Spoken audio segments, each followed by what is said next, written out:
దేవుని నామానికి మహిమ కలుగును గాక. లూకా సువార్త 17వ అధ్యాయము 28వ వచనంలో ఈ విధంగా రాయబడి ఉంది. లోతు దినములలో జరిగినట్లుగా జరుగును అని మనం బైబిల్లో చూడగలం.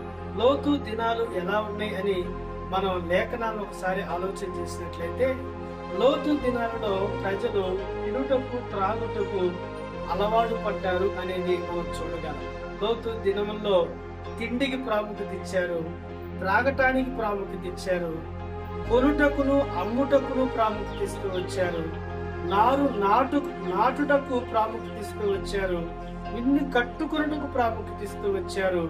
వారు దుష్టులని పాపులని ఆదికాండము 13వ అధ్యాయాన్ని మనం చూసినప్పుడు మనకి అర్థం అవుతుంది. అంత మాత్రమే కాదు, వారిలో ఏక లింగ సంపర్కులు ఉన్నారు, అనగా స్వలింగ సంపర్కులు ఉన్నట్లు కూడా మనం సొదొమని పరిశీలించినప్పుడు మనకు అర్థమవుతారు.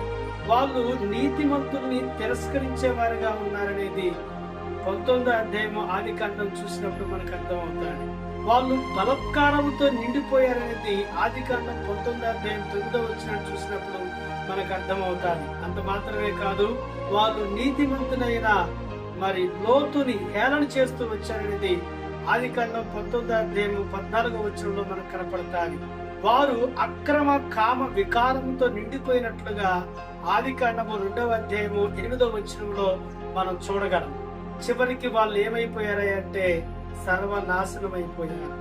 తినటానికి, త్రాగటానికి, కొనటానికి, అమ్ముకోవటానికి, అదేవిధంగా దుష్టత్వానికి, అదేవిధంగా స్వలింగ సంపర్కానికి, పాపానికి, బలత్కారానికి, కామ వికారానికి ఎవరైతే ప్రాముఖ్యత ఇచ్చారో, అవి దేశాలు గాని, అవి జనులు గాని, అవి కుటుంబాలు గాని, అవి ఏవైనా గాని చివరికి పతనమవుతూ వచ్చింది. దాన్ని గుర్తించిన ప్రభు లోతు దినములు జరిగినట్లుగా అంత్య దినాలు జరుగుతాయని చెప్తూ వచ్చాడు. నీవు నేను ఈ అంత్య దినాల్లో ప్రభు కొరకు పరిశుద్ధంగా బ్రతుకుదుము గాక. ఆమేన్.